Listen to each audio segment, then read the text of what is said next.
বিশ্বজুড়ে অনিশ্চয়তা যত বাড়ে সোনার দিকে বিনিয়োগকারীদের ঝোঁকও তত বাড়ে। এবারও ঠিক সেটাই ঘটেছে।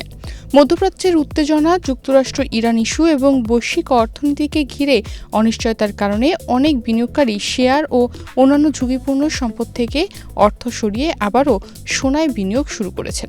ফলে আন্তর্জাতিক বাজারে সোনার দাম আবারও ঊর্ধ্বমুখী হয়েছে। বিশ্ববাজারে এমন পরিবর্তনের কারণে দেশের বাজারে সোনার দাম বাড়িয়েছে বাংলাদেশ জুয়েলার্স অ্যাসোসিয়েশন বালুস। Rupayan lake castle, welcome to the land of peace. 21 জুলাই মঙ্গলবার সকাল 10টা থেকে ভ্যাটসহ 22 ক্যারেটের প্রতি ভরি সোনার গয়নার দাম ১,৬৩৩ টাকা বাড়িয়ে ২,২১,৪৪১ টাকা নির্ধারণ করা হয়েছে। অপরদিকে ভ্যাটসহ 22 ক্যারেটের প্রতি ভরি রূপার গহনা আজ দেশে ৪,৬০৭ টাকায় বিক্রি হচ্ছে।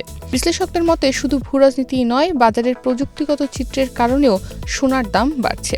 সাম্প্রতিক দরপতনের পর 4 ঘন্টার চার্টে হ্যামার ক্যান্ডেলস্টিক তৈরি হয়েছে, যা সাধারণত ক্রেতাদের বাজারে ফিরে আসার ইঙ্গিত দেয়। একই সঙ্গে MACD, MFI এবং অন্যান্য সূচকও দেখাচ্ছে বাজারে নতুন করে সোনা কেনার জন্য চাপ তৈরি হয়েছে, অর্থাৎ বিনিয়োগকারীরা সোনার প্রতি আগ্রহী হচ্ছে।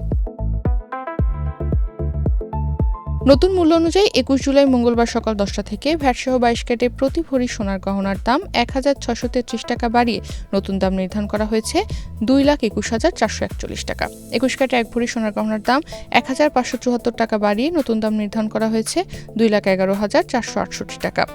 18 ক্যারেটে 1 ভরি সোনার গহনার দাম ১,৩৪১ টাকা বাড়িয়ে নতুন দাম নির্ধারণ করা হয়েছে ১,৮১,৬০৮ টাকা।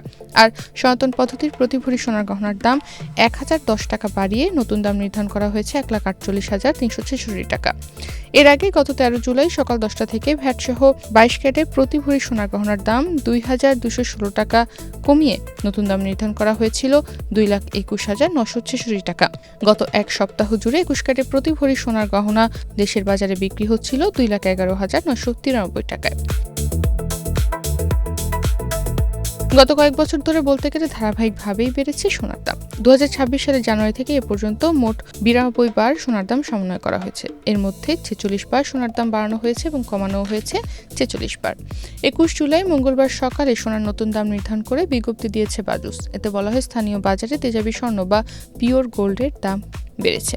এ কারণে সোনার দাম সমন্বয়ের সিদ্ধান্ত নিয়েছে বালুসের বিজ্ঞপ্তিতে আরও জানানো হয়, পরবর্তী সিদ্ধান্ত না আসা পর্যন্ত দেশের সব জুয়েলারি দোকানে এই মূল্য কার্যকর থাকবে। অলংকারের ডিজাইনের উপর ভিত্তি করে মজুরিও যুক্ত হবে, তবে বিক্রয় মূল্যের সঙ্গে ভ্যাট অন্তর্ভুক্ত থাকায় গ্রাহকদের আলাদাভাবে কোনো ভ্যাট দিতে হবে না। বাজার বিশ্লেষকদের মতে সোনার দাম বৃদ্ধির পেছনে একক কোনো কারণ নয়, বরং কয়েকটি অর্থনৈতিক ও ভূরাজনৈতিক কারণ একসঙ্গে কাজ করছে। প্রথমত, নিরাপদ বিনিয়োগের চাহিদা আবারও বিশ্ববাজারে বেড়েছে। মধ্যপ্রাচ্যের সংঘাত, যুক্তরাষ্ট্র ইরান পরিস্থিতি এবং বৈশ্বিক অনিশ্চয়তা বিনিয়োগকারীদের ঝুঁকিপূর্ণ সম্পদ থেকে সরে এসে সোনায় বিনিয়োগে উৎসাহিত করছে। অনিশ্চয়তা বাড়লে সোনা সাধারণত সেফ হ্যাভেন বা নিরাপদ সম্পদ হিসেবে চাহিদা বৃদ্ধি পায়। দ্বিতীয়ত, প্রযুক্তিগত অর্থাৎ টেকনিক্যাল বিশ্লেষণেও ইতিবাচক সংকেত মিলছে। 4 ঘন্টার চার্টে হ্যামার ক্যান্ডেলস্টিক গঠিত হয়েছে, যা বড় ধরনের পতনের পর আবারও সোনার দাম ঘুরে দাঁড়ানোর ইঙ্গিত দেয়। একই সঙ্গে MACD ইতিবাচক অবস্থানে রয়েছে। RSI নিরপেক্ষ অবস্থান থেকে উপরে ওঠার সুযোগ দেখাচ্ছে এবং MFI বাড়ছে, অর্থাৎ বাজারে নতুন ক্রেতা ও তারল্য প্রবেশ করছে। আবার VWAP ও 20 দিনের চলমান গড় অর্থাৎ SMA20 ওপরে দাম অবস্থান করায় স্বল্প মেয়াদে ক্রেতাদের নিয়ন্ত্রণই বেশি। তৃতীয়ত, বিনিয়োগকারীরা এখন গুরুত্বপূর্ণ মার্কিন অর্থনৈতিক তথ্যের অপেক্ষায় রয়েছেন। কর্মসংস্থান, বেকারত্ব, উৎপাদন ও সেবা খাত অর্থাৎ PMI তথ্য এবং মাসের শেষ দিকে ফেডারেল রিজার্ভের সুদের হার সংক্রান্ত সিদ্ধান্ত বাজারের জন্য অত্যন্ত গুরুত্বপূর্ণ। যদি এসব তথ্য অর্থনীতির দুর্বলতার ইঙ্গিত দেয় বা সুদের হার কমানোর সম্ভাবনা তৈরি হয়, তাহলে সোনার দাম আরও বাড়তে পারে। বিপরীতে, শক্তিশালী অর্থনৈতিক তথ্য ও উচ্চ সুদের হার দীর্ঘ সময় বহাল থাকার ইঙ্গিত মিললে সোনার ওপর আবার চাপ তৈরি হতে পারে বলে মনে করছেন বিশ্লেষকরা। আর যদি বিশ্ববাজারে সোনার ওপর চাপ তৈরি হয়, তাহলে দেশের বাজারেও সোনার দাম সেই হারেই বাড়বে বলে আশা করছেন বিশ্লেষকরা। তনিমা রহমান, বাংলাদেশ প্রতিদিন।